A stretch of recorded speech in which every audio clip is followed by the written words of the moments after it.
అయితే కనబడుతున్నది.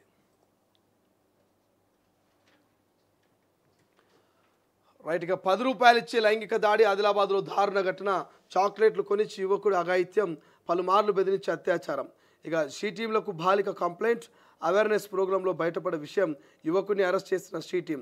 మానవత్వం రోజు రోజుకు కనుమరుగవుతుంది. వయసుతో సంబంధం లేకుండా చిన్నపిల్లల మొదలు ముసలి వారి వరకు ఆడవారు కనబడితే చాలు కామందులు వారిని లైంగిక దృష్టితోనే చూస్తున్నారు.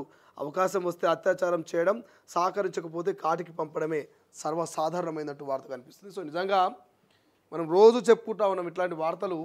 కొంతమంది అభంశుభం తెలియనటువంటి పసిపిల్లల మీద, ముసలోళ్ళ మీద మరి ఇటువంటి అఘాయిత్యాలకు, దారుణాలకు పాల్పడుతూ ఉన్నారు.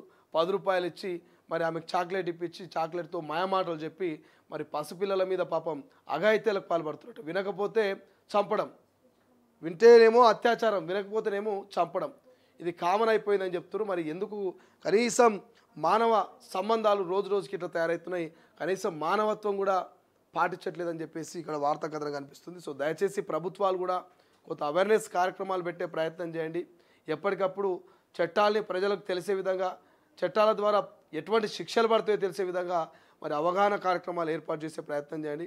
ఎందుకంటే చాలామంది కొంత పాట ద్వారా వింటారు, కొంతమంది మాట ద్వారా వింటారు, ఇంకొంతమంది ఓ దెబ్బ పడితే కానీ వినరు.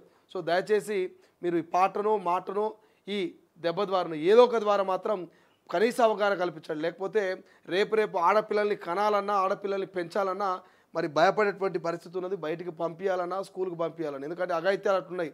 స్కూల్లో వాచ్మెన్లు అఘాయిత్యం కావచ్చు, ఇంట్లో బ్రదరో లేకపోతే వేరే వాళ్ళ చుట్టాలో అఘాయిత్యాలకు పాల్పడడం కావచ్చు. ఇట్లా చాలా సంఘటనలు జరుగుతున్నటువంటి వేళ ఆడపిల్లల్ని కనాలంటేనే భయం అవుతుంది, పెంచాలంటేనే ఇబ్బంది అవుతుంది. కాబట్టి సో దయచేసి వీళ్ళందరికీ, ప్రతి ఆడబిడ్డను కన్నా ప్రతి తల్లిదండ్రికి భరోసా ఇవ్వాలంటే ఈ రాష్ట్ర ప్రభుత్వం ఏదో ఒక నిర్ణయం తీసుకోవాలి ఖచ్చితంగా.